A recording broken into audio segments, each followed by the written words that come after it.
The Georgia Bulldogs have had over a dozen players enter the transfer portal, but we know what that means. The Dogs are just making room for some more immediate impact players. We got Jake Rowe from DawgsHQ on the show today to take us behind the scenes of Georgia's transfer portal strategy.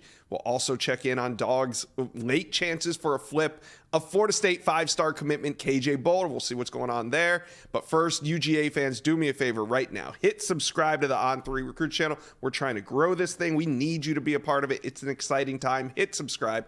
All right, let's bring on Jake Rowe from DawgsHQ. All right, Jake, what would you say right now, because the portal's just going crazy, what is Georgia's biggest need this offseason?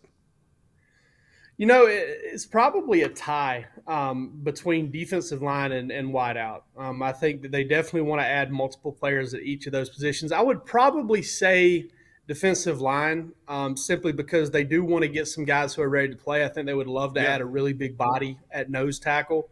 So I would probably say that because I think that there's a greater chance that Georgia adds like 3 defensive linemen than 3 wide receivers. So they're probably looking for more defensive linemen. They definitely want to add a couple of receivers. They'd like to add a running back as well. And then you start to get into other positions like maybe an edge, maybe an offensive tackle that can jump into the rotation immediately.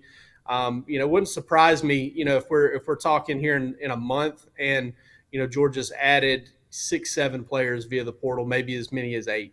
Yep, and all impact-type players. And this weekend, a big name was on campus, former South Carolina defensive lineman Xavier McLoud. He's from the class of 2023, but he goes 6'4", 325 pounds. And back when he chose South Carolina, he picked the Gamecocks over UGA and LSU. Now he was back in Athens for a visit. Jake, how big of a priority is he when it comes to transfer portal recruiting? I think they like him a lot. And, obviously they loved him as a prospect. He fits kind of what Trey Scott really loves in a D lineman, which is, you've seen Georgia kind of go away from like the 6'2", 6'1", 6'2 type guys and go for more length and go for 2-gap guys who can press, can kind of strike a lineman, press him into a different gap and kind of build that wall at the line of scrimmage. And he kind of fits that.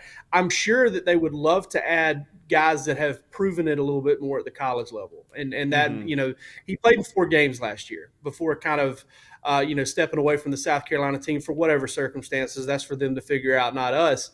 But I think that they do like his ability to play there. He's a year older. They want to add him. He's definitely a take. And I think Georgia probably, after this visit this weekend, based on what we're hearing, is probably in good shape for him. Okay, so does Georgia try to get him to close it out and commit, or do they want to wait and see what else hits the portal? I think they would like to go ahead and get McLeod on the board already. Mm-hmm. I mean, I think they would go ahead and like get him in the fold because, like I said, I mean, they probably want to add 3 guys, and I think they right now I would lean towards maybe adding 1 guy at each of the 3 different positions they have on the D line, which is kind of that defensive end 5 technique. Looking for a guy somewhere around 270, 280 for that spot. And then you're looking for the other interior positions, which are nose tackle and defensive tackle. And I think they would probably like to add at least 1 guy at each one of those positions. Okay. Now let's talk a little high school recruiting. Not a ton left on the board, but what is on the board is important.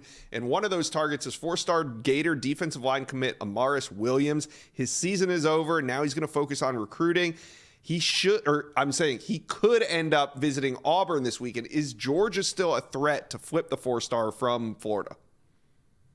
Not much of one. I mean, maybe a tiny bit, but I think this is kind of a fish jumping in the boat type thing. I think this is a situation where if he wants in, he has a spot. If it came down to it, and if he really wanted in, I don't think Georgia would tell him no by any stretch.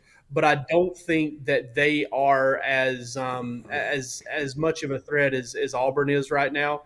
And, I know at one point maybe Ohio State was also a big threat there. I mean, I know Florida really wants to try hard to keep on, to hang on to him as well. So that one's a tough one for Georgia to crack. But, ultimately, if he wakes up one morning and says, hey, I'd love to be at Georgia, I think they'd find a spot for him for sure. But I don't think they're the big-time threat at this point. Yeah, it makes sense. He's one of the big men that is still kind of looking around out there, so he has a lot of a lot of interest. Now, one prospect that we know Georgia's working on is 5-star Florida State safety commit KJ Bolden. When he committed to the Seminoles in August, we knew that Auburn and Georgia were going to circle back right about this time. And last week, we saw Kirby do his in-home visit. What are you hearing as we're just over a week out with the chances of Georgia flipping KJ Bolden? I think Georgia is definitely Florida State's biggest competition in terms of holding on to KJ Bolden right now. Now, Florida State still has an official visit left, and that's a big, kind of feather in their cap. Kudos to them for kind of, waiting out the storm, getting them to commit with this still on the table. I think that's always a big hurdle to overcome. But I do believe Georgia's going to stay in contact. The fact that he's staying in contact with them, that I don't think that it's a one-way deal. I don't think they're just bugging him to do that. I wouldn't say I expect him to flip, but I do think that Georgia, with probably a little bit of help, if you really think about it and how these things work, maybe a little bit of help from Auburn to kind of keep a foot in the door and keep his options open. I think Georgia is still a threat here. I don't know how big, but I know Georgia's not going to give up on him, and they'll probably, before he faxes in a letter of intent, let's say he puts his name on the dotted line for Auburn, I'm sure they're going to try to time it up and say, hey, listen, we'd love to have you as timely as they possibly can that day. And I'm sure that they're going to continue to stay in contact with him as long as he wants to talk with them.